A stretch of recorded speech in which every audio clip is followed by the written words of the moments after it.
Welcome to our final event for this academic year.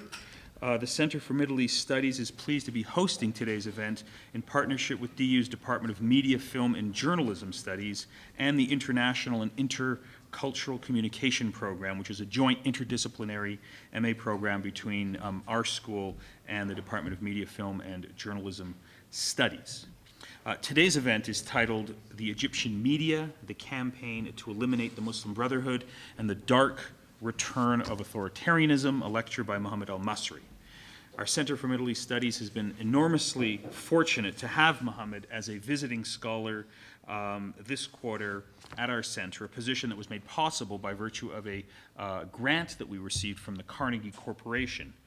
The corporation's Fellowship in Arab Regions program established a grant to bring visiting scholars from Arab universities to American universities, and we consider ourselves extremely fortunate to be one of the centers for Middle East Studies that has been selected by the Carnegie Corporation to benefit from their grant. Mohamad has been blazing the trail, so to speak, as our first Carnegie visiting scholar. And as you're about to see, he will be a tough act to follow. Upon his departure this summer, he will be succeeded by Abdullah Al-Aryan, an assistant professor of history at Georgetown University School of Foreign Service in Doha, Qatar. He's the author of a forthcoming book on the Muslim Brotherhood called Answering the Call, Popular Islamic Activism in Egypt. Before joining us, Mohamad Elmasry was an assistant professor in the Department of Journalism and Mass Communications at the American University in Cairo. And he momentously arrived in Cairo just before the beginning of the Arab Spring and just before the beginning of the Egyptian Revolution in 2011. And then he left a few months after last summer's July 2013 coup d'etat. Between 2009 and 2011, Mohamad was an assistant professor in the Department of Mass Communications at Qatar University in Doha, and he will be going on, after he leaves us here at the Josef Korbel School, he'll be going on to take up a position as an assistant professor in the Department of Communications at the University of North Alabama. Mohamad's research focuses on the sociology of news and the politics of the Arab media.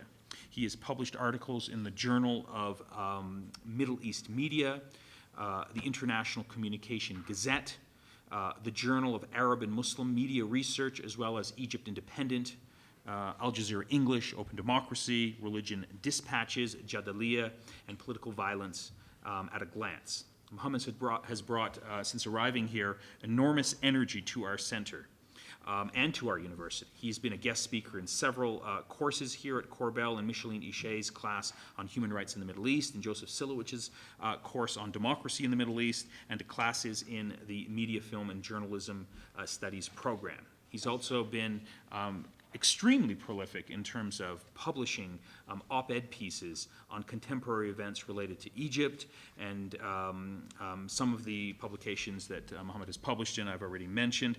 I have to say that this event is somewhat of, it's both a joy and an opportunity for us to sort of host Mohamad, but it also is somewhat sad because after spending several months with us, this is sort of marks the official sort of end of our public events, and Mohamad will be moving on. We wish we could sort of retain him, keep him around for much longer, but hopefully he'll be going on to bigger and better things, and we thought that before he leaves we should set up a lecture so he can share with us some of his views on the research that he's doing, and that has led to this event. So please join me in welcoming Mohamad Elmasry.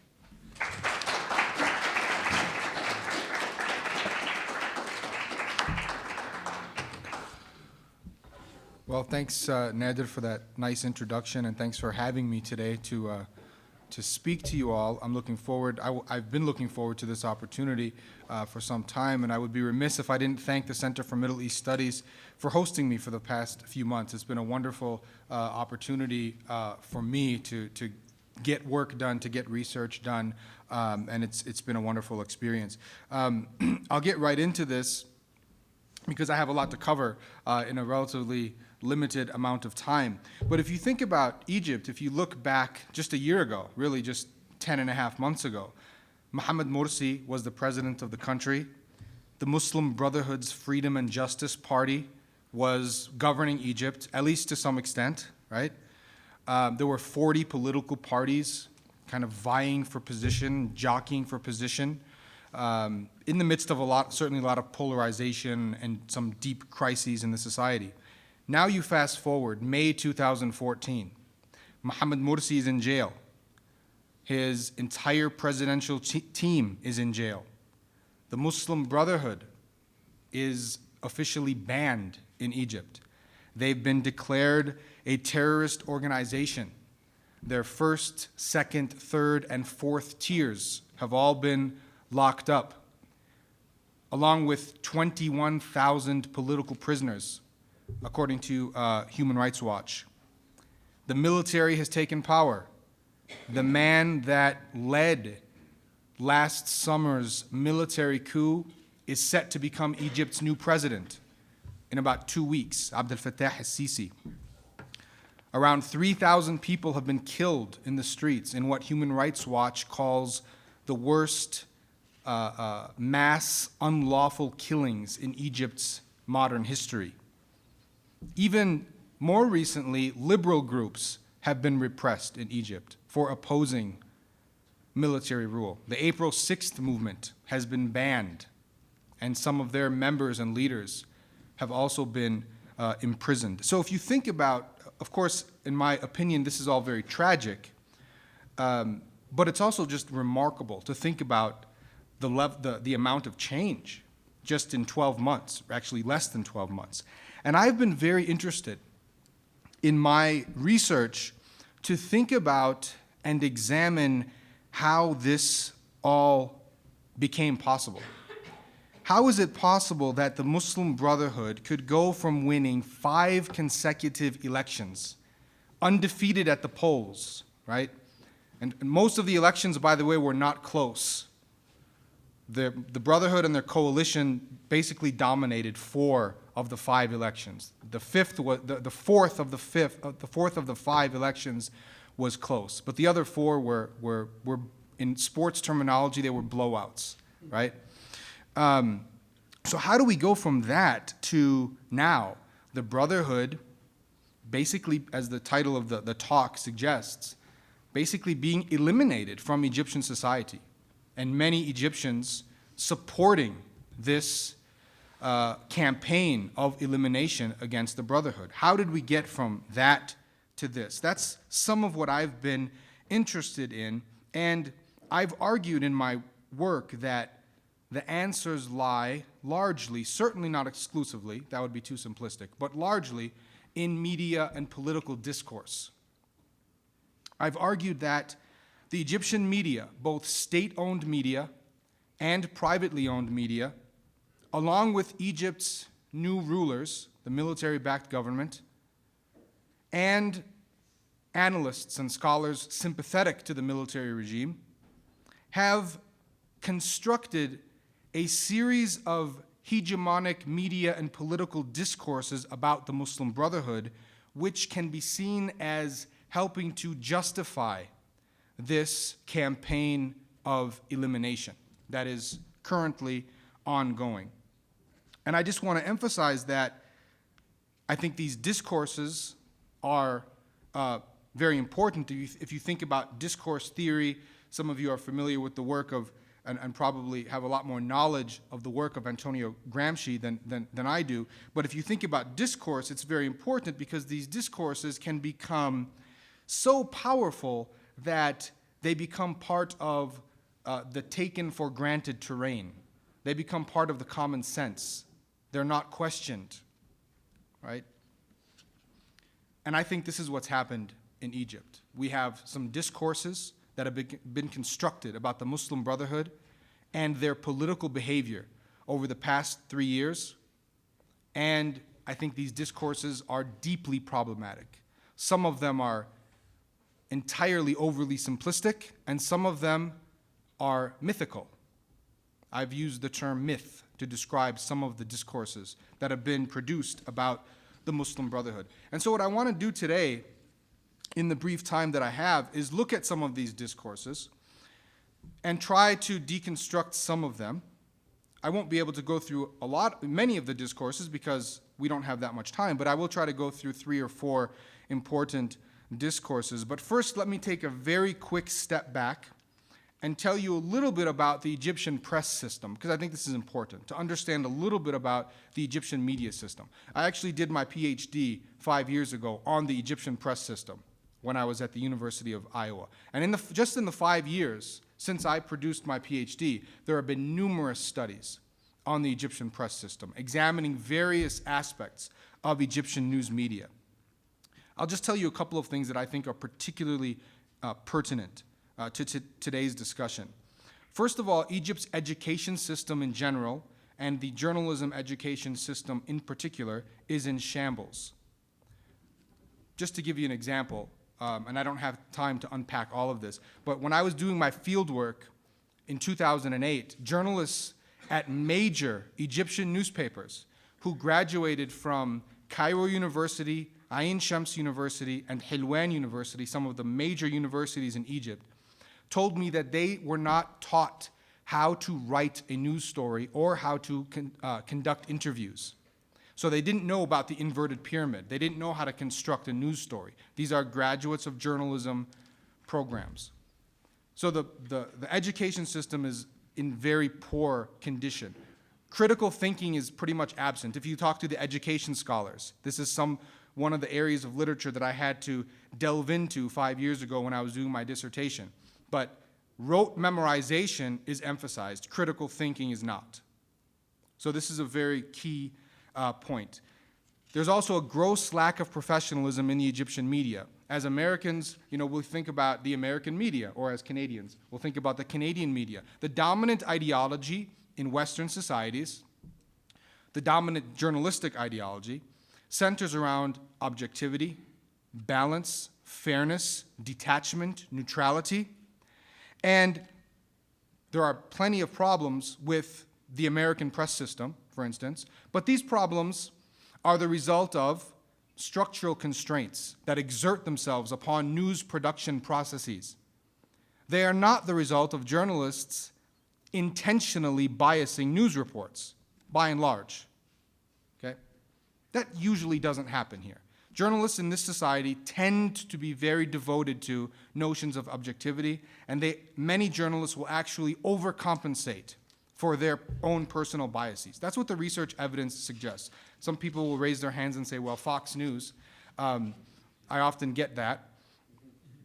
But even Fox News, to be fair, and Fox News is viewed very critically by the media scholars, as some of you probably could have guessed.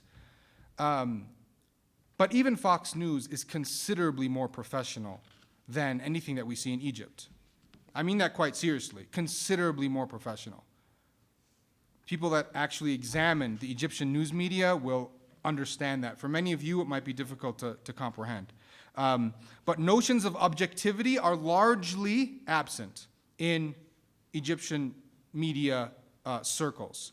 So some of the research shows that Egyptian journalists consider themselves activists, not watchdogs.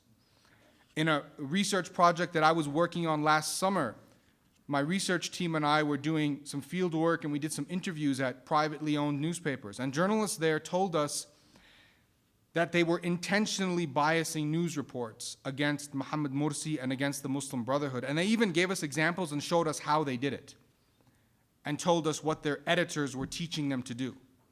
So this was very interesting to learn about.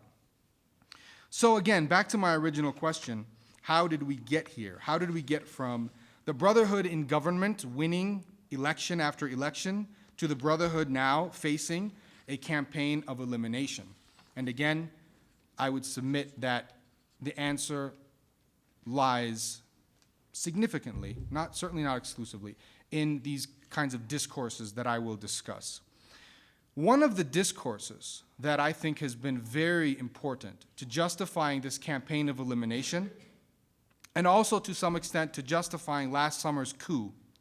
And I think the two they're obviously closely related, last summer's coup and the campaign of elimination, but at least theoretically, we could have gotten a coup without this level of repression.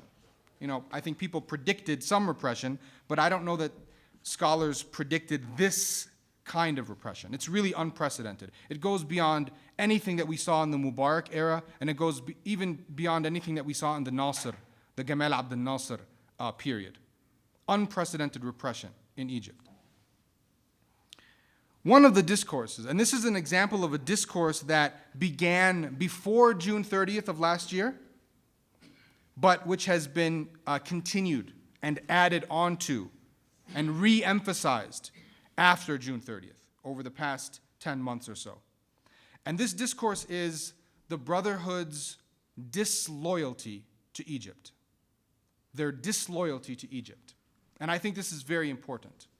If you ask people to get on board with an elimination campaign against their co-citizens, I think it's a difficult pill to swallow. But if you suggest to these people that are being eliminated are not really our co-citizens, then it becomes a bit easier, at least for some people, to swallow. So last year, if you look at the news discourse, if you look at the news stories, I'm talking about ongoing stories here. I'm not talking about singular news reports. I'm talking about ongoing stories. We had stories about Mohamad Morsi's close relationship with the state of Israel. We had stories about Mohamad Morsi's close relationship to the United States, in particular to Barack Obama, who is now being described in Egyptian media circles as a member of the Muslim Brotherhood. We saw news stories about Morsi's close relationship with Iran. Now, these relations, you might say, well, so what? It was not described as close diplomatic relations. It was discussed as almost a type of treason. And now Mohamad Morsi is on trial. This is, I think, pertinent to the discussion. He's on trial, facing many charges, but one of the charges is spying on Egypt with Iran. That's one of the charges leveled against Mohamad Morsi. There were arguments in Egyptian media circles about how the Brotherhood does not respect Egypt's borders. They do not respect Egypt's national borders. One writer, writing during that Morsi period, said that Morsi's election represented a foreign occupation of Egypt. I'm quoting him. Gamal al-Ghitani, very well respected public intellectual in Egypt. He went on the talk show circuit. He gave his argument that the Brotherhood was a foreign occupier of Egypt. So they're not really Egyptian. We had stories last year, ongoing stories, about Mohamad Morsi wanting to give away the Sinai Peninsula to the Palestinians, to Hamas. We had stories about Mohamad Morsi desiring to sell the pyramids to the country of Qatar. He was in a particularly giving mood, apparently, because he also wanted to give the Suez Canal to Qatar, or sell the Suez Canal to Qatar.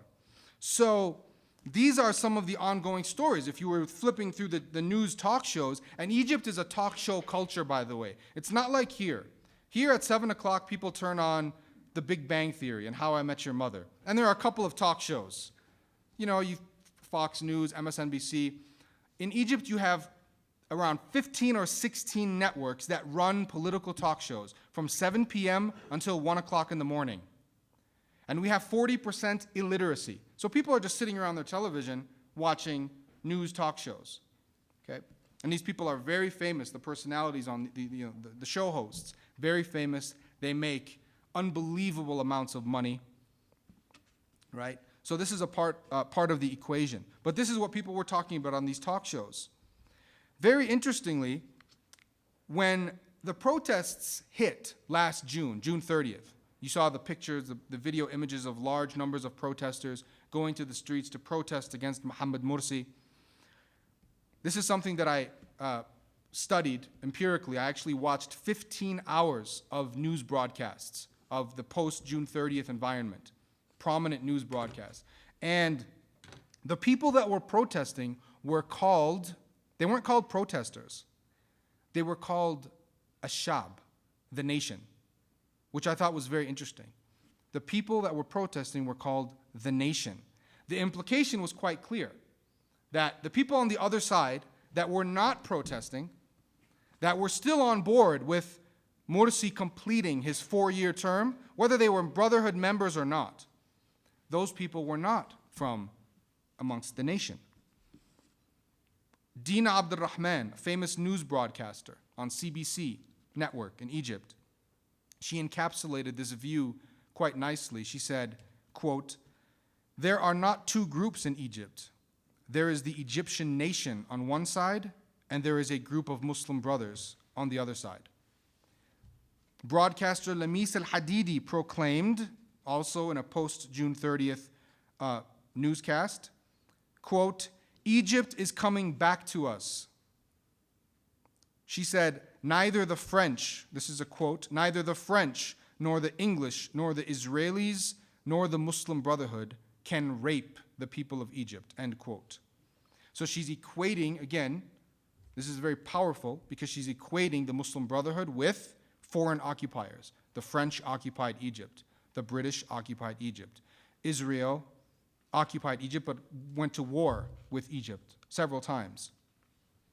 Broadcaster Khairi Ramadan, who is an Anderson Cooper-like figure in Egypt, said, "The Muslim Brotherhood does not," quote, "understand the meaning of nation," end quote. He also said, "The Muslim Brotherhood are," quote, "foreign agents," and, quote, "unpatriotic." This was absolutely pervasive, this discourse. It starts before June 30th with intimations, with suggestions, but it really takes off post-military coup. Even political analysts who were sympathetic to the events of last summer kind of rode this bandwagon. You have Western-educated American Egyptian intellectuals, people like Sara At-Tantawi, who said that the Muslim Brotherhood doesn't respect Egypt's national borders or Egypt's national identity. So they're just not truly Egyptian. This is a very important discourse, and I think it goes a long way towards justifying, in the minds of some people, this campaign to eliminate the Brotherhood. Another discourse, which is also very important, is that the Brotherhood is not a revolutionary group. They're not really part of the January 25th revolution. This is significant because you have to think back now to January 25th, 2011, and the immediate aftermath. The revolution was glorified in Egypt. And to this day, the revolution is glorified in Egypt. After January 25th, anybody in Egypt who wanted to have any credibility needed to associate himself or herself with that revolution. That includes, interestingly, figures who were part and parcel of the Mubarak regime that was overthrown. They came out and sung the praises of the January 25th revolution. The military sang the praises, the judiciary sang the praises, the police sang the praises, reactionary figures sang the praises of the January 25th revolution. So when you come along now and suggest that, the Brotherhood, they're not part of the revolution. And in the most extreme manifestation of this discourse, the Brotherhood is counter-revolutionary. They opposed the revolution. It's very significant. And again, pervasive in Egyptian media and political discourse. Some evidence that is presented, I think it's very weak evidence, but some of the evidence that is presented against the Brotherhood, claiming that they're not revolutionary or even counter-revolutionary, is that, first of all, the Brotherhood wasn't there on January 25th, the first day of the revolution. A second piece of evidence, a very damning piece of evidence, is that the Brotherhood held a, quote, secret meeting, end quote, with Omar Suleiman, who was Mubarak's vice president, during the heart of the revolution on February 5th, 2011. So people are in the streets protesting, sacrificing their lives, and the Brotherhood is having a secret meeting with Omar Suleiman, right, to subvert the revolution. This is the evidence that has been presented. Now let's try to unpack this a little bit. First of all, this is important, I think. January 25th was not a revolution. People called for protests on January 25th. You can read the book of Wa'il Ghunaim. Wa'il Ghunaim is the Google executive who's given more credit than anyone for starting the revolution because he established the We Are All Khalid Saeed Facebook page and was recruiting people. What did he say about January 25th? He said, We wanted three things: عيش, حرية, وعدالة اجتماعية. Bread, freedom, and social justice. We weren't calling for nobody was saying, he said, الشعب يريد إسقاط النظام. The people want the downfall of the regime. People weren't saying that on January 25th. That, if you listen to the revolutionaries who were in Tahrir, that started on January 28th, which is on what is called the Day of Anger, the Yom al-Ghadab. This evolved into a revolution. It didn't start as a revolution. That's an important point. Secondly, the Brotherhood did not, it is true, they did not sign off as leadership. The Maktab al-Irshad, the Guidance Bureau, did not sign off as participating in the January 25th protest. This is true. And I think it is fair if people want to say that the Brotherhood does not deserve as much revolutionary credit as other groups that were there on the 25th. I think that's perfectly fair. But we have to read this carefully, because although the Brotherhood's leadership didn't sign on the 25th, the Brotherhood did encourage their youth to attend the protests at Tahrir. So the Brotherhood youth, and we know this, it's not disputed by anybody, the Brotherhood youth were in Tahrir Square in good numbers on January 25th. Some of the leaders were also there as independents. Mohamad al-Biltagi was there. Abdul Minam Abul Futuh was there. Right? He was still a member of the Brotherhood at the time, a leader of the Brotherhood. So some of the Brotherhood leaders were also at Tahrir. The Brotherhood ends up signing on the 27th, which is, by the way, earlier than many Egyptians had signed on. Many Egyptians didn't start going to Tahrir until late in January and early in February. That's an important point, I believe. Now, and I should also point out that in February, immediately after the revolution, you can go back and watch the clips on YouTube, the interview clips. In February of 2011, Egyptian quote-unquote liberal revolutionaries gave the Brotherhood credit for not only being revolutionary, but for protecting the revolution. During the violent days, they said the Brotherhood was there protecting us. And many of the people that died were members of the Brotherhood on the Day of Anger and also in other episodes of violence. On the day of the Battle of the Camel, you maybe remember those videos. It was the liberal revolutionaries said the Brotherhood was protecting us. And it was the Brotherhood doctors that were largely, certainly not exclusively, but largely, they were the ones in the mustashfayat al-Maydaniyya, the field hospitals at Tahrir, treating people. Now, this other notion that the Brotherhood met secretly with Omar Suleiman, I've had a very difficult time making sense of this. Because, first of all, it wasn't a secret. It was published in all of the Western news outlets.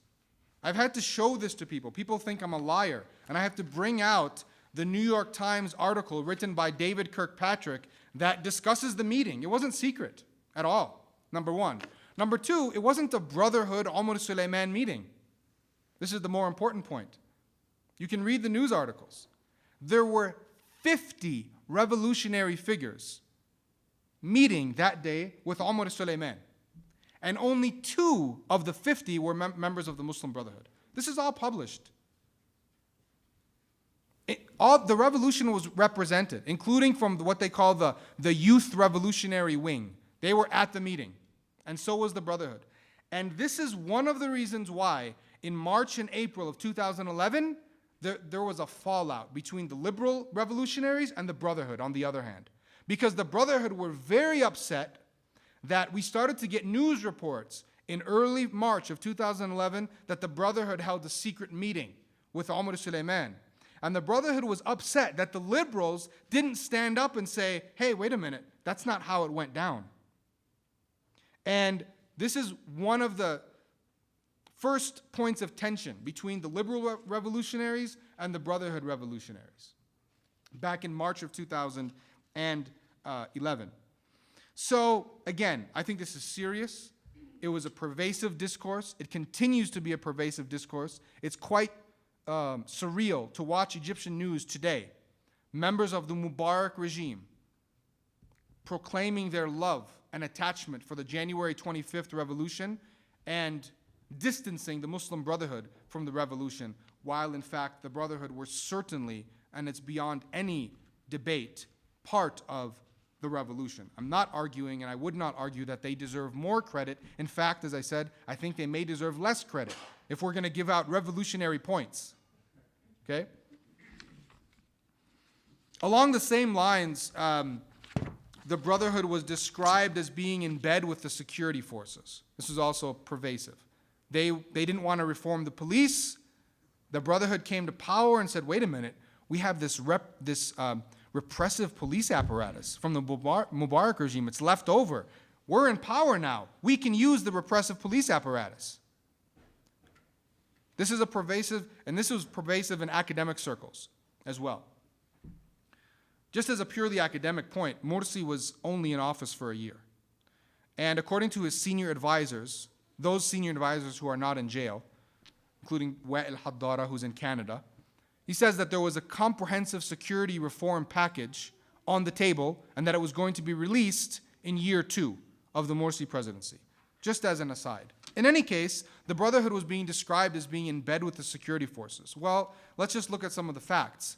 The police openly declared their antagonism for the Brotherhood.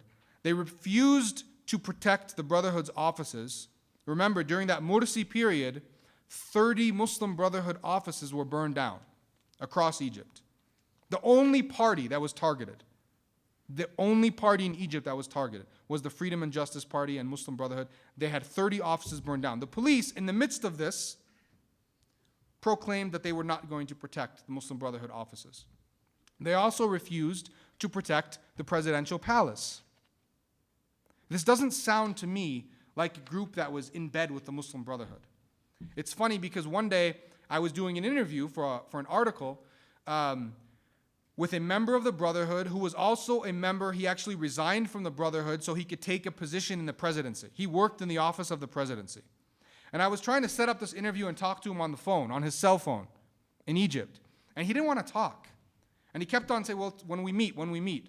And so we ended up meeting at a Starbucks cafe, interestingly, in New Cairo. And the first question that I had for him was, you didn't want to talk. Why didn't you want to talk on the phone? He said, oh, because our phones are tapped. I said, your phones are tapped? Who's us? He said, the office of the presidency. He said, everybody in the office of the presidency he worked in the media team. He said, we all have Nokia walkie-talkies. We had to buy Nokia walkie-talkies because our phones are tapped. I said, who's tapping your phones? He said, the police. Who do you think? This is at the same time, this is in December of 2012, this is at the same time while academics at the American University in Cairo and elsewhere were claiming that the Brotherhood was in bed with the security forces, which is a major indictment. Why am I talking about this? I should explain. Because the revolution was seen as a response to the police. The We Are All Khalid Saeed Facebook page was established when Khalid Saeed, a young man, was murdered by Alexandria police. That's what sparked the revolution, it's one of the things that sparked the revolution. Another discourse, and this is the last one that I'll talk about. Another discourse, I'll talk about 2 discourses quickly. Another related discourse is that the Brotherhood are dictators. And this was very pervasive. I wouldn't be talking about these things if I didn't find a lot of evidence for them in my research. These were very pervasive discourses, and this was an example of one of the more pervasive discourses. The Brotherhood are dictators. Egyptians who are against and opposed to the Muslim Brotherhood would say in 2012 and in 2013, we've removed one dictator only to replace him with another dictator. We removed Mubarak only to replace him with Morsi and the Muslim Brotherhood. We replaced a secular dictator with a religious dictator. We had one dictator without a beard. There was 1,000 ways of saying it. Now we have a dictator with a beard. That was literally what was being said. Well, I think it's instructive to look at the Brotherhood's record. Let's just look at they were actually in office for a year. Shadi Hamid was here a few weeks ago, and he actually wrote an article. He's a political scientist who did a quantitative, empirical assessment of that Morsi period. And he found that there just isn't evidence to suggest that Morsi was an autocrat, was a dictator. I'd like to look at I don't actually know how he measured that, because the measures, he didn't kind of operationalize things in that short piece in the Atlantic. But I'd like to look at the 2012 Constitution, which, remember, was called the Muslim Brotherhood Constitution. There were 32 members of the Muslim, and I could talk about that, by the way, and I don't like that term, Muslim Brotherhood Constitution, either. I could talk about that in the Q&A if anybody wants to bring it up. But the 2012 Constitution, there were 32 members of the Brotherhood on that committee of 100. The Brotherhood had a lot of say. And we know the Brotherhood's position. We know their policy points, what they were advocating for. Here's what the Brotherhood was advocating for and what they actually got. These are actually things that they advocated for and got in the 2012 political order, codified in that Constitution. Term limits for the president. Doesn't sound like a big deal in Denver, Colorado. In Egypt, in the Arab region, term limits are a big deal. The president could only be the president for a maximum of 2 4-year terms, according to the Constitution. There were term limits for all elected officials. The president's powers were greatly diminished as compared to the 1971 Constitution. Just to give you one example, the emergency law. The president's hands were tied when it came to the emergency law. Hosni Mubarak used the emergency law for 30 years as a tool of repression. The new president, whoever it was going to be, could not do that because his hands were tied when it came to the emergency law. And that was a point that the Brotherhood advocated for. The Brotherhood also advocated for a mixed presidential parliamentary system because they didn't want a dictator. They didn't want another Mubarak. So they said, we'll have a parliament that will choose a prime minister. So we'll have a prime minister and a president. And if you talk to the constitutional law scholars in Egypt or read their work, people like Tariq al-Bishri, Gamal Gibril, and others, they'll tell you that the prime minister in that 2012 system was more powerful than the president. More powerful than the president. By the way, the president could be impeached. The president in the 2012 system could have been impeached. So people would often ask me, what should we do? We hate the Brotherhood. What should we do? I said, why don't you just go to elections? Take the majority in the parliament, revise the constitution, and then you could even impeach Morsi if need be, if there's a reason. And they would usually say, there's no impeachment mechanism in the Constitution, because most people that I spoke with in Egypt didn't actually read the Constitution. And in fairness, I mean, they admitted it. It's like, no, I didn't even read it. Many people, including academics, said, I didn't even read the Constitution. There was an independent parliament, a powerful parliament in that 2012 system. Independent judiciary. This is important. In that 2012 Constitution, all Egyptians were given the right to establish political parties and join political parties without government permission. You just went, if you want to establish a party, you just go register a political party. So you had political pluralism, political inclusion. There were 40 parties at the time of the military coup last summer, which is probably too many, frankly. All Egyptians had the right to own a newspaper without government permission. During the Mubarak period, these things didn't exist. To own a newspaper in the Mubarak period, you had to have the government sign off, which is why only businessmen friendly to the Brotherhood were granted licenses. And that was even very late, and that was considered a major democratic reform, that the Mubarak regime even allowed privately owned newspapers in 2004. That was a major change after pressure from the Bush administration. Now, I think I would be remiss if I didn't at least touch briefly on Morsi's decree, because this ties into that discourse on dictatorship. So, if you remember, in November of 2012, Mohamad Morsi issues a controversial decree. He gives himself sweeping powers. He gives himself power above the judiciary. His decisions were immune from judicial oversight. Sounds like a dictator, and that's what everybody said. Mohamad al-Baradei, the National Salvation Front, all of the political forces, Egyptian media, we have a new pharaoh in Egypt. That's what the headlines said. Right? Well, let's look a little bit more closely at this decree. I think that's a very simplistic view of the decree. And I'm someone, by the way, who I actually, and I'll admit this, I agree with the content of the decree, but I think the decree was grossly mishandled. Grossly mishandled. I thought Morsi with the way he delivered that decree, he gave his opponents a stick to beat him over the head with. That's what I think. But I think the content can be defended. And Mohamad Fadel, who's a law professor at the University of Toronto, has written a very good defense of this decree. Let's look at the context of the decree. The judiciary in Egypt, post-uprising, January 2011, had been obstructing all of Egypt's democratic moves forward. That's just a reality. Egyptians went to the polls to elect a parliament. At the end of 2011, 30 million Egyptians went to the polls out of 52 million eligible voters. It was a historic event.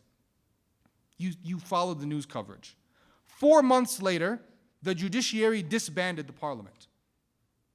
On a technicality, no less. That, by their own admission, only affected 1/3 of the seats. So even the most extreme anti-Islamists in Egypt were saying, well, we should have votes, we should re-vote for that 1/3.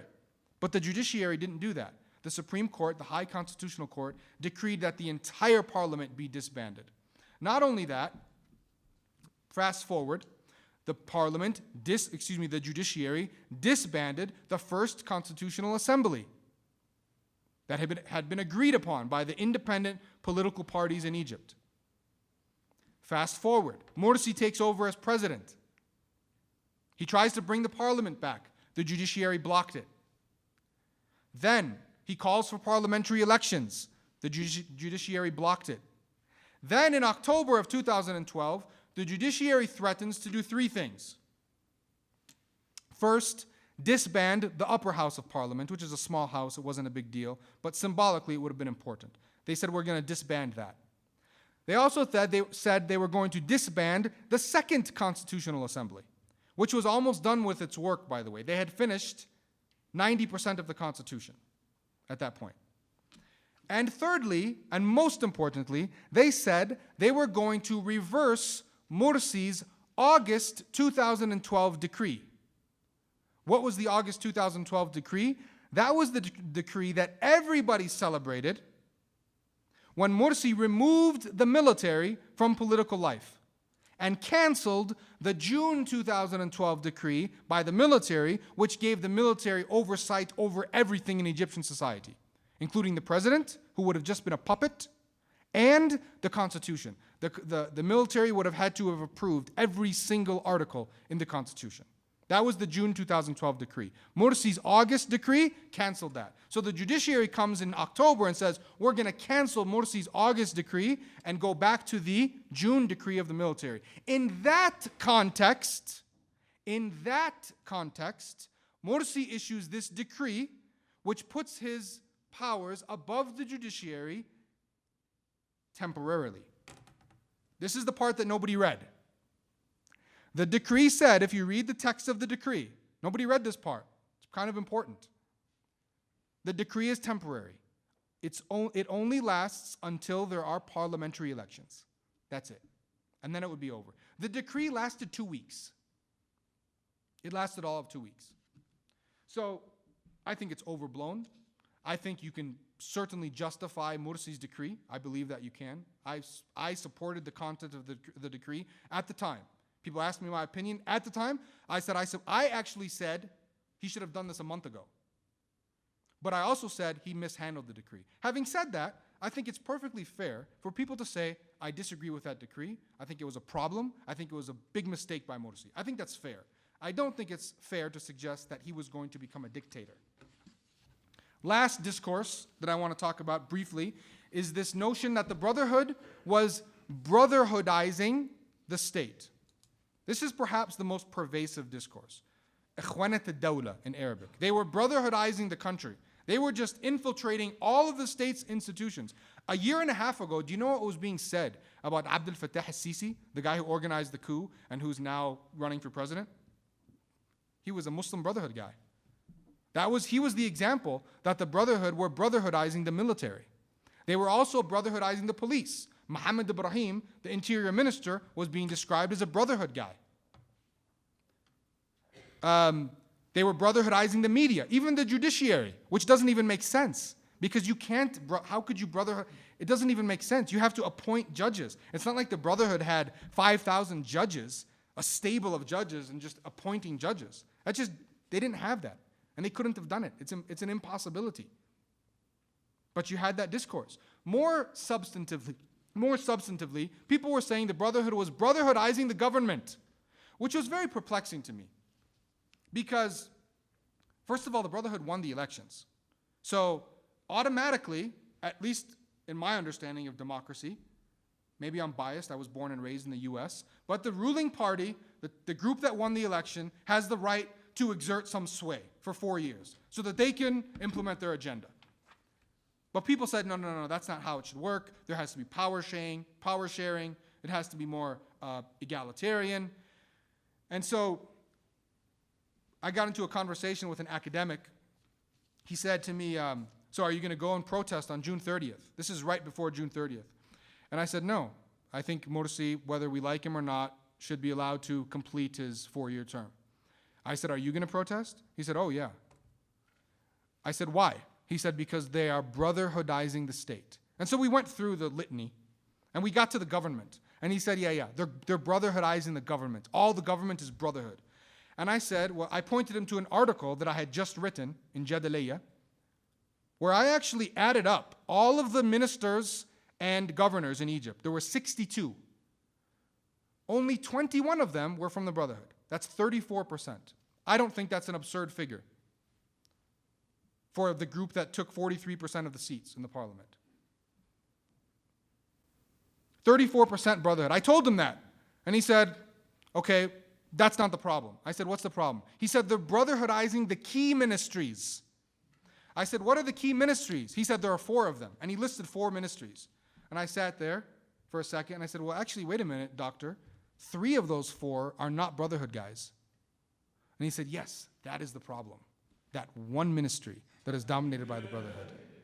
That's a real conversation.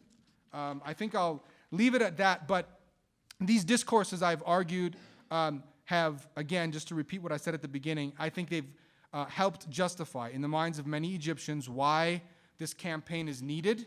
It's hard to justify a campaign of elimination, repression, mass imprisonment, jail. Somebody gave me a gift recently at a conference.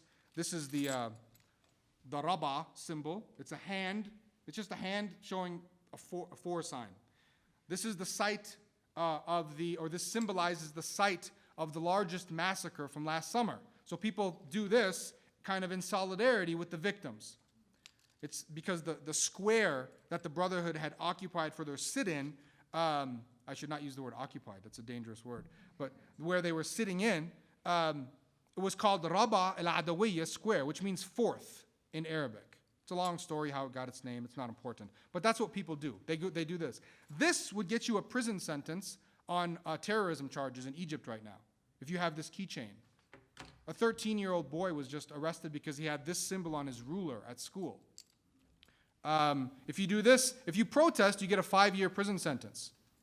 If you lead a protest, you get life imprisonment. That's the current protest law in Egypt. So again, these discourses, I think, it's hard to justify this against your co-citizens, the people that you work with, your neighbors. But if you tell people that these people are dictators, they were brotherhoodizing the state, and you know what? They're not really Egyptian anyways, and they didn't support the revolution, it becomes a little bit easier to justify. Thank you for your time.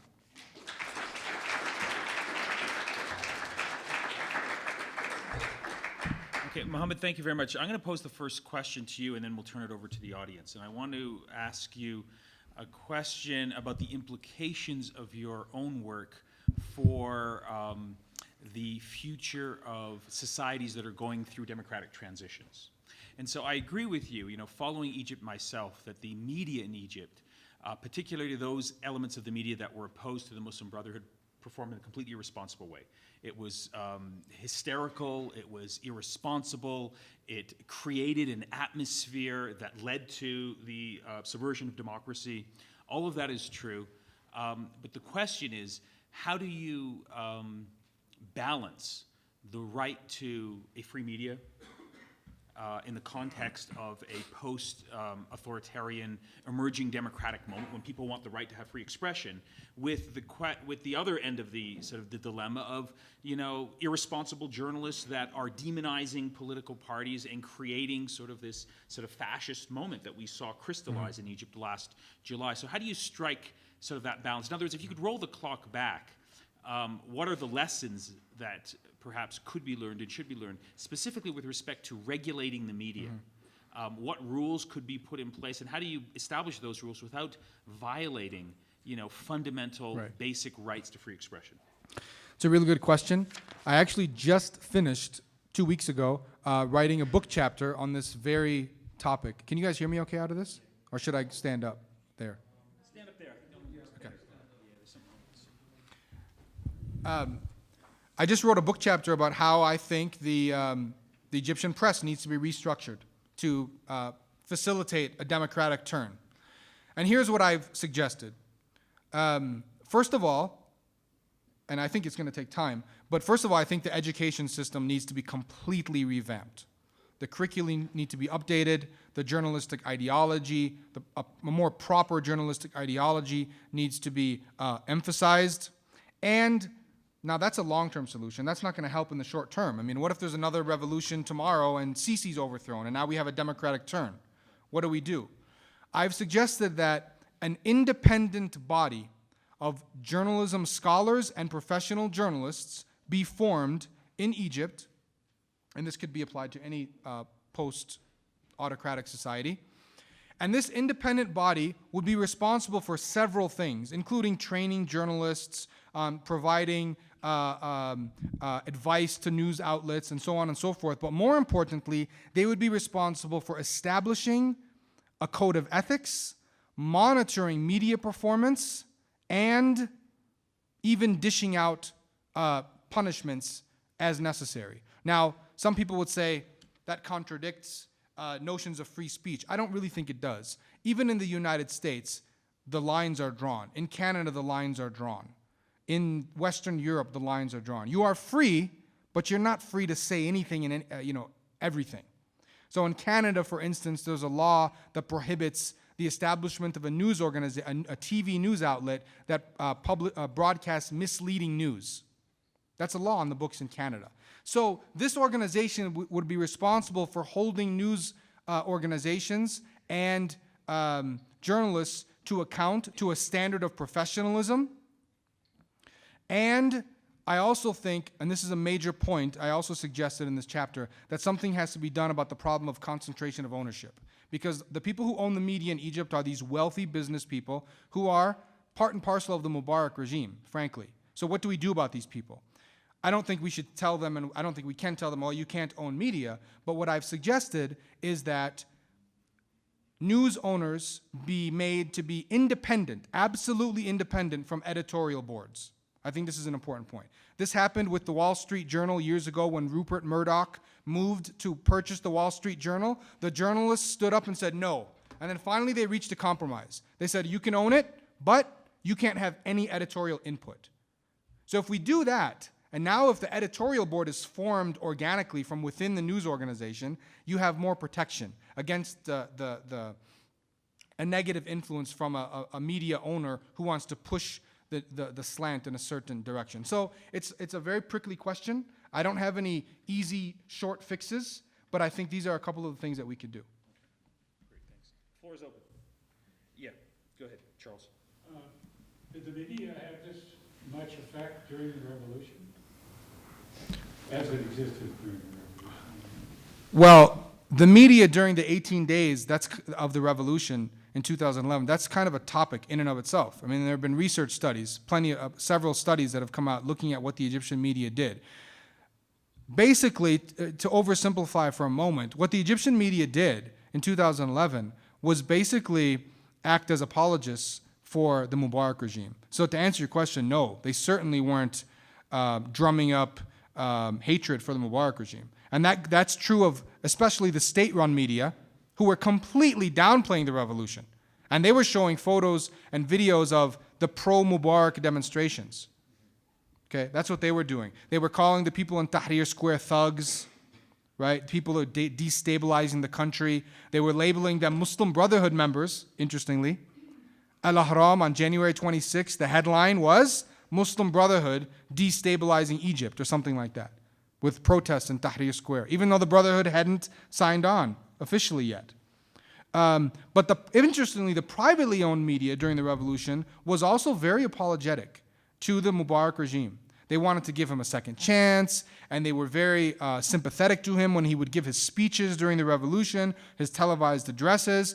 We see some change during the middle of the revolution and toward the end, where some of the privately owned networks, some of the broadcasters started to exhibit more sympathy, and some of the privately owned newspapers, like el-Masri al-Yawm, for instance, more sympathy with the protesters. But it's important to remember the Mubarak era was completely different than the current era or the era after the revolution. A barrier of fear had been broken.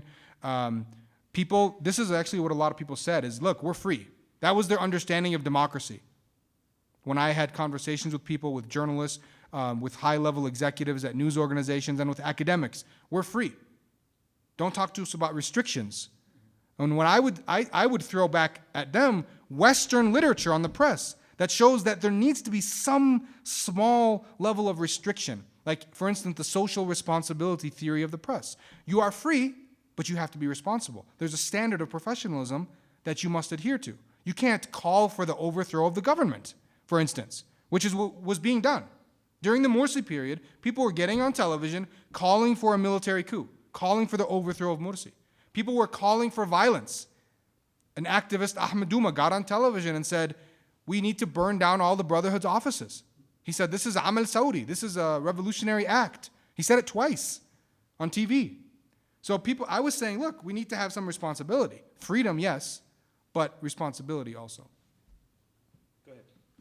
I'm a big fan of Bassem Youssef, and I know he's off here. Will he be in jail, or does he have a future in Egypt? Or is there anybody else like him in Egypt? Mm-hmm. Is he all by himself? Well, I mean, he's all by himself in the sense that he's the only mainstream media figure doing satire.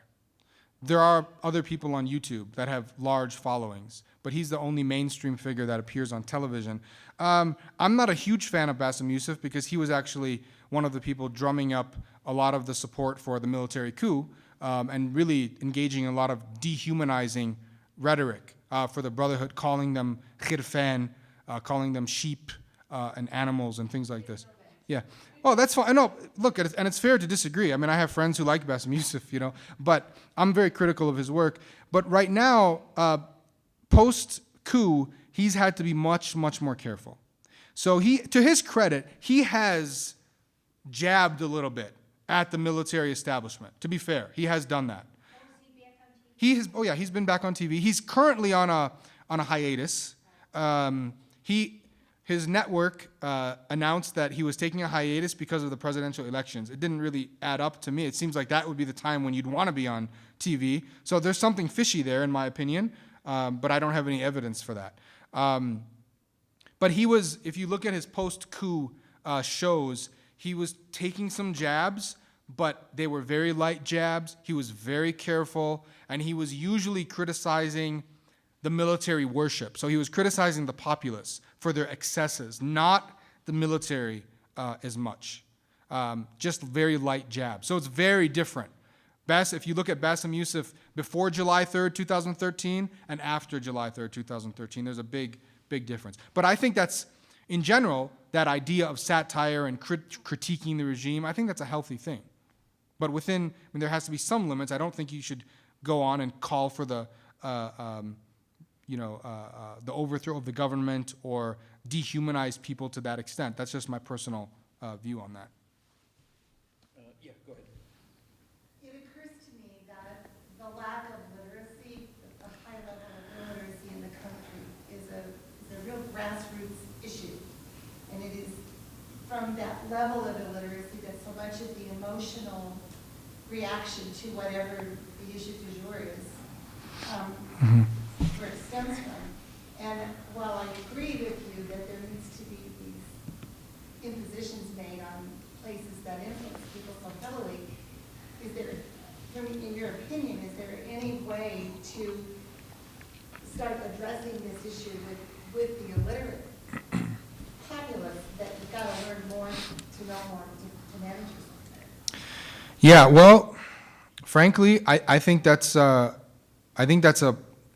long-term project that needs to be addressed through a democratic state, and I think it could have been addressed if Egypt would have made that democratic turn through the proper checks and balances. You greatly reduce the chances or the likelihood of government corruption and government inefficiency. Government officials actually have an incentive to perform, unlike during the Mubarak era. You can institute some positive reforms.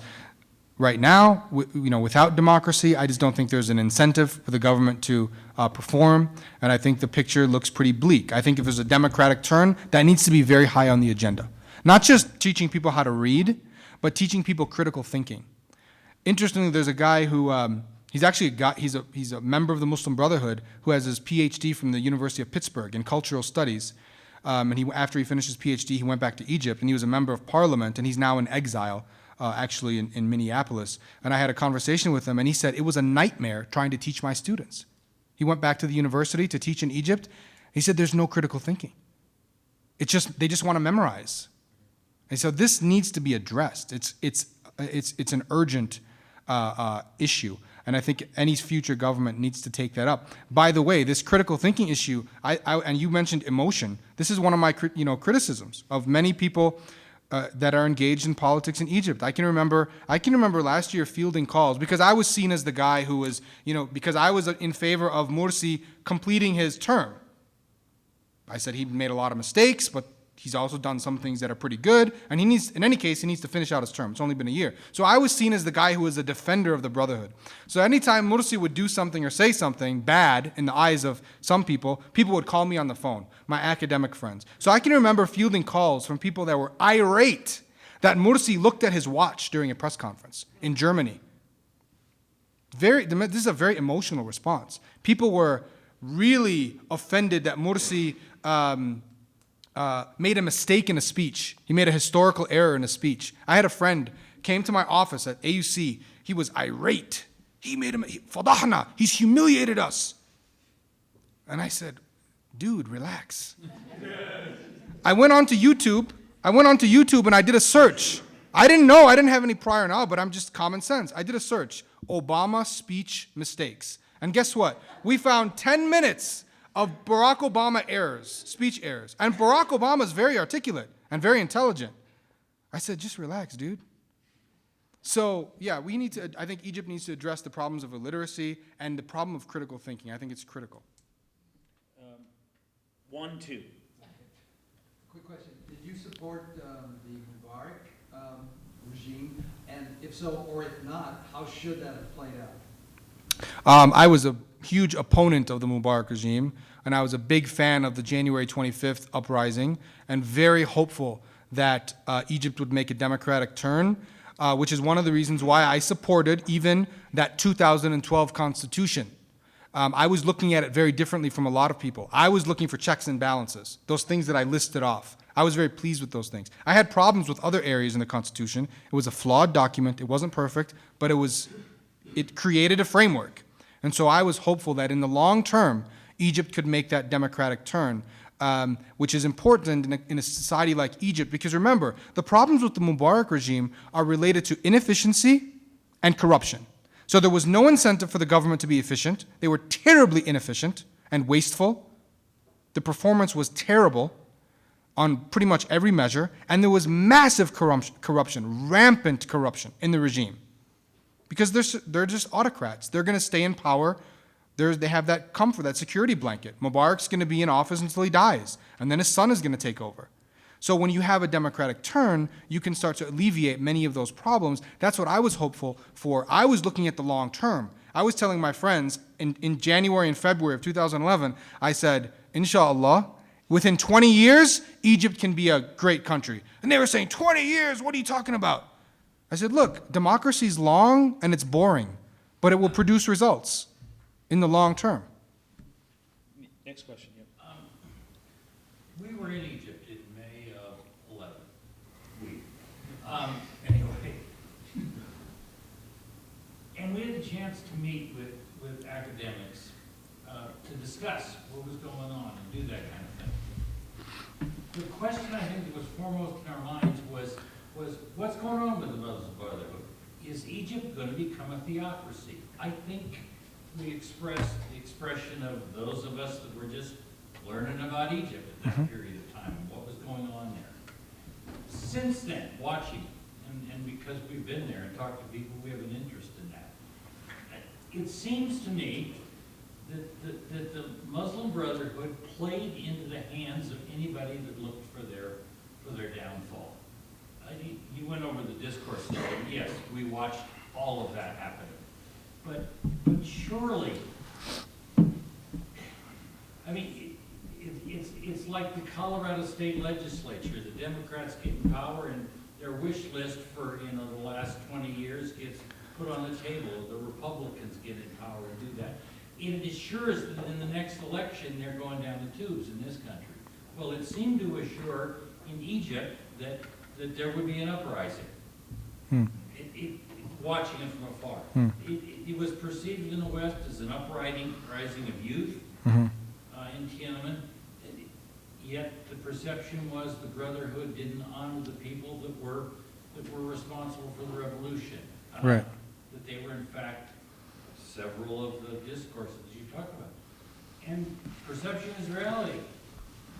I can't believe that the Brotherhood, as organized as they were, I mean, they were shoo-ins for the election. The other 40 parties, but they were the only ones that were well organized.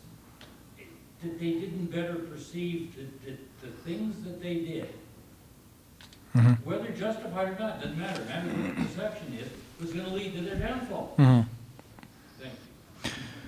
I think you make some fair points. I think the Brotherhood did, on a number of occasions over the past couple of years, behave very naively with regard to sometimes their political opposition, sometimes with regard to the military. I mean, the Brotherhood didn't even see June 30th coming, which I think is very naive. They thought the military, no, the military is not going to remove us. They won't remove an elected. So there was almost kind of almost a naivete and maybe an arrogance. They thought, no, they're not going to remove us. They know, they're on board with the January Revolution, which I think is naive. So I think, yeah, at some level, the Brotherhood did kind of play into the hands of their opposition. I personally, though, I locate more of the responsibility for Egypt's autocratic turn with Egypt's anti-Brotherhood figures. They just refused to play politics. At a very early point, they made the decision, we aren't going to play by the rules of democracy. And there's a ton of evidence for this. The history of this country, the Federalists paper.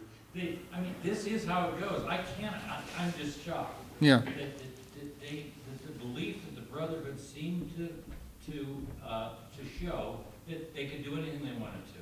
That in fact they didn't have to have, the discourse, the very public discourse about what the heck democracy is going to look like. Right. We're just going to go about appointing people. It was certainly the perception, and perception is reality. Right, but what I'm saying is that it's a little bit more complicated than that. So, for instance, this idea of appointments and the Brotherhoodization, and they don't want to work with people, they're not inclusive, they just want to take everything over, right? Well, just look at the facts. In June of 2012, what did the Brotherhood do? What did Morsi do? He extended his, just let me finish. He extended his hand to the opposition. He invited Hamdin Sabahi, the guy who's running for president right now, was offered the position of vice president. Ayman Noor was offered the position of prime minister. Mu'taz Billah Abdel Fattah was offered the Ahmed Maher of April 6th was offered a position. There's a long list. And Dr. Ahmed Shaheen has this long list of people who were offered positions, and what did they do? They systematically rejected participation. So now what do you do if you're the Brotherhood? Could they have handled it better? Yeah. Based on results, it didn't work. Okay, so all of that could. Right. No, I agree with you there. Is it possible that the Brotherhood could have averted all of this? Yes. I think they would have needed to have played, to use another sports analogy, when a very bad team plays against a really great team, we say they're going to have to play a perfect game to win. I think the Brotherhood would have needed to have played a really, really good game to win and to avert this, but I do think they could have. They stumbled. at key points. You're right. Yeah, let me just push you a little bit on that, Mohamad, because comes down to one of the key sort of retrospective debates on why Egypt's democratic process went awry. The argument is that, look, democratic transitions are inherently unstable. They're very tricky to manage. You have to engage in coalition building. Yeah. If you don't engage in coalition building, you allow the opposition to unify, and it could subvert the entire democratic process, which is exactly what happened in Egypt. Contrast that with Tunisia, where there was a coalition, and they've managed to weather the storm. Right. But your argument is that, wait a second, in order to have a coalition, that presupposes that the other side, the opposition, is willing to engage in some sort of unity government, accept cabinet positions, to work with the Muslim Brotherhood. And your argument is that collectively they boycotted the Muslim Brotherhood and they were just looking for the first opportunity to subvert their rule. So given that reality, what options did the Muslim Brotherhood have? I mean, the argument could be they had no other options. They still had to proceed along the path that they did because there were no willing coalition partners that were willing to partner with them. They had to proceed along the path that they did, and that was the only option. My question for you, were there alternatives? Well, Did the one- Muslim Brotherhood have alternatives that they could have pursued given the intransigence of the opposition secular and leftist parties? Well, Tunisia is an instructive example. Nahda basically just fell back, the party that won the elections in Tunisia. So the Brotherhood could have done that. That is an option. They could have just said, okay, you know what? This is too heavy. We're headed toward disaster here. There's divisions, there's polarization. You know, forget about democracy, for a formal procedural democracy for a minute. Maybe it's not the right thing to do to just step down, for the president to step down, but maybe that's just what we have to do right now. So Morsi could have just stepped down. That's one, and some people now in hindsight say maybe he should have just done that. Or maybe he should have just called for early presidential elections, which is what many people were calling for. So that's an alternative. That is a possibility. You know, I think hindsight is 20/20. At the time, frankly, and as somebody, I'm not a member of the Brotherhood, and I was critical of some of their moves, but I didn't think calling for early presidential elections was a good idea, because I just thought that was going to be a recipe for disaster at the time, because I thought, well, okay, now they call early presidential elections. Let's say Morsi wins again, which was a distinct possibility. Now what do? They hit the streets again. Are we going to keep doing this every 3 months? What if somebody else wins and the Brotherhood hits the streets and says, hey, we don't like this guy, early elections? So I was against it. I happen to think that the people, you know, who founded this kind of Western-style democracy, you know, the founding fathers of the U.S., some of their problems and issues and racism notwithstanding, they were pretty smart people. They kind of knew what they were doing. Separating powers, regular elections, term limits, these things, they kind of work. And I thought, let's just stick with that. Now, having said that, an alternative, yeah, they could have just stepped back and said, hey, we don't want the power. And that was their first instinct. Their first instinct, which was the correct instinct, I think, was we're not going to run for president. And when you asked at the time, what they were saying is, Egypt is not ready for a Muslim Brotherhood president. It's going to be chaotic. And what did they end up doing? For complicated reasons. I mean, they said, we're going to compete for parliament, and then the parliament was disbanded, so they said, okay, well, we're going to run for president, right? But maybe they shouldn't have done that. Let me take, I see 3 hands. I'll take 3 hands and then we'll end it. Danny, the man behind him, and then Muad at the back. Go ahead. Thanks for your lecture, Mohamad. So I want to get back for a second to really one of the central themes of your talk, which is the campaign of eliminationism. So this debate that you're having about, you know, what could have been avoided and why was there a coup,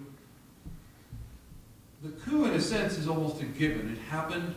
What we're talking about, though, I think the most disturbing aspect of your research and your lecture today is the campaign of elimination that starts after the coup. So you could have had a coup. I opposed the coup, as you know. But you could have had a coup without this murderous, literally murderous, fascist, repressive campaign of elimination. The coup was a mistake. It happened for particular reasons. We can debate that. But now what you have since July 3rd is a campaign of eliminationism, which is not only a massive and grotesque violation of human rights and democratic principles, but is probably setting back the democratic process for the future of Egypt by decades, maybe forever. How can you have a democracy ever when you literally eliminate an entire political party, which, by the way, happened to win 5 elections, which is the most popular political party, the best organized political force in Egypt?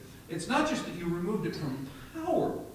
You're actually eliminating it and prohibiting it from participating in the political process moving forward. So your question So is? my question is, can you give us can we move to a level of explanation, not just description? I found your narrative very compelling on a descriptive level, but what I'm interested in is an explanatory level. Where did this come from? How did the Muslim Brotherhood for 30 years under Mubarak and several decades before that, going back to its founding, how is it that they were tolerated in Egyptian society, including under a right-wing an authoritarian dictatorship of Mubarak for 30 years? You had acts of repression and so forth, but there was also space for them to operate. They were allowed to participate. They were elected. They held seats in parliament, etc. How do you get from that for 30 years to within a few months, 1 year of Morsi's rule, now you have an fascist extermination campaign against them? Where did that come from? Well, I mean, that's complicated. That's what I tried to address. You know, I tried to touch on that in the talk. These discourses that were produced, that were constructed. Where did the discourses come from? Well, they came from partly some political realities, right? But then you add to the political reality, the basic political reality, you add to that an opposition that really doesn't want the Brotherhood to rule Egypt because they're scared of theocracy. You mentioned theocracy. That was another, I didn't have a chance to touch on that, but that was a big fear, that we're becoming like Iran, we're going to become like Afghanistan, right? The Brotherhood's going to ban this and they're going to ban that, and then all of a sudden, right? At some point in the future, when they really show this is all just, cosmetics, but when they really show their ugly face, maybe in a year, maybe in 5 years, we're going to be like Iran or Afghanistan or whatever. And that's what people would say. So this is partly where people are saying, wait a minute, we've got to do something. There was just a press conference last week, an Egyptian minister, I forget his name, in the current regime, he said, people said, the press said, wait, this was a coup. And he said, we had to do the coup. They said, why? He said, because if we didn't eliminate the Brotherhood, they would have been ruling Egypt for 500 years. That's what he said, 500 years. Where did he get that? I don't know. He may have crunched some numbers. But so, look, people felt desperate, Danny. They felt desperate. Our country you heard Lamis al-Hadidi. This was repeated. Our country has been lost. We lost our country. It's coming back to us now on July 3rd. So that's part of it. But part of it is not explainable. I mean, Shadi Hamid has been writing about how Egyptians lost their humanity. Many Egyptians just what's the explanation for that? How do you explain it? How do you explain people turning a blind eye to repression anywhere or participating in repression? It's very difficult to explain. I have people in my own family in Egypt celebrating murder. Like people are murdered. Like there's a video, kid raising his hands like this, and the military tank comes and just shoots him dead. And people are like, yistahlu, he deserves it. Where does that go?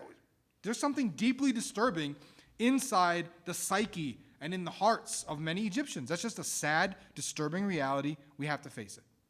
Because some people in Egypt, they hated the Brotherhood. They look at Wa'il Abbas. He hates the Brotherhood. Very secular. But he was against June 30th. And now, the elimination campaign, he says, this is disgusting. What are these people? These are like animals. This is what Wa'il Abbas is saying. And he hates the Brotherhood. So, part of it, you can't ask me, you need to ask a psychologist. I mean, part of it is psychology. Next question. Actually, pretty well touched on what I was going to ask about the issue of theocracy. You know, going back to Nasser and his predecessors, a secularist move suppressed Islamic control in Egypt, made Egypt one of the few secular countries in the Middle East. How important is that in the current interplay, as the new Constitution has a number of chapters that insert Islamic law into the Constitution? I was just curious as to your opinion as to how important that was in the opposition. Yeah, I think all this stuff about theocracy and Sharia and all that stuff, I just think this is just a big smokescreen. Because the 1971 Constitution, Sharia is the law of the land, and Islam is the official religion of the state. 2012 Constitution, the Brotherhood comes along, it remains. 2014 Constitution now, it remains. So Islam is a part of the society, as Shadi Hamid was pointing out. The people are deeply conservative. Even the anti-Brotherhood people, even people who consider themselves secular, support the Sharia. They say, wait a minute, this is a part of our life. This is a part of our religion. It's in the Quran. We like the Sharia. Of course it needs to be the basis for legislation. People in my own family who say that they're secular say, no, of course, no. We love the Sharia. So I think this was just, and this idea of theocracy, that stuff that I just listed in the 2012 Constitution, that's not the stuff of theocracy.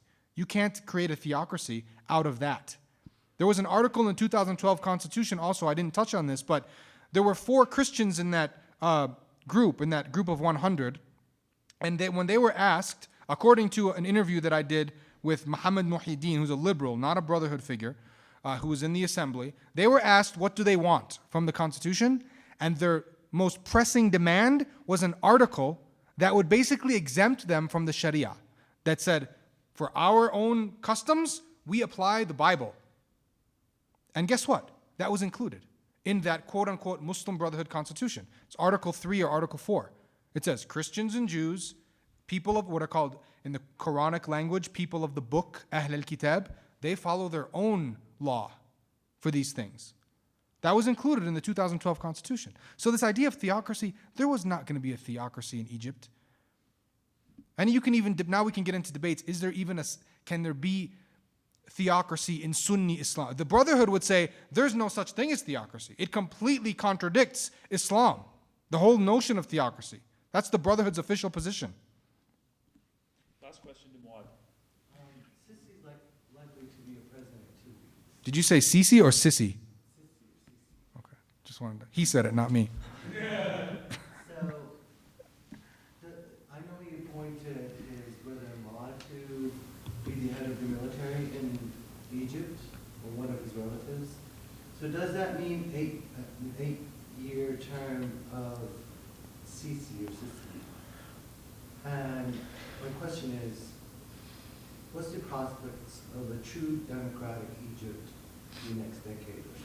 Good question to end on. Okay. Yeah, I think the picture is very bleak for the reasons that Danny mentioned. The regime that instigated this coup last July made a fundamental miscalculation. They thought that the Brotherhood, they believed some of these discourses. They thought the Brotherhood, one of the discourses was that the Brotherhood was very few in number. They have no support. There were analyses published last year saying that the Brotherhood has less than 1% support in Egypt. They're just a few thousand people, right? This is serious stuff. Academics were writing this. Politicians were saying this. So they thought 2-3 days of protests, put a few people in jail, shut down some television networks, and it's life as usual. But what they're figuring out, it's hard to eliminate people, especially when there are that many people. So this campaign is going to continue, unfortunately, I think. That's my prediction. There's going to be a lot more repression, unfortunately. And no, I don't think there are any prospects for democratization while half of the society, according to the opinion polls, roughly half of the society is being told you're not really Egyptian and you can't participate in political life and you can't form political parties. I think that's just, when in the history of humanity has that worked out? I'm not a political scientist. The political scientists in the room could maybe answer this better than I could, but I don't think that there's a time when that has ever worked. So unless Egypt somehow, unless there's a reconciliation of sorts, and I don't even know how that's possible, after all this murder, I really don't. But it's bleak. I'm not optimistic, unfortunately. Great, thanks. Okay, please join me in thanking Mohamad Elmasry for his comments today. And that brings us to the end of our official programming for our Center for Middle East Studies for this academic year. I just want to announce that in early September, after the first week of classes, we are organizing a major conference on Egypt to explore and delve into, in a much deeper level, some of the themes that we've been talking about today. It'll be an international conference, and it'll be focusing on what went wrong in Egypt. So you'll see posters, and if you're on our mailing list, you'll hear about that in early September. Thanks for coming, and have a great summer.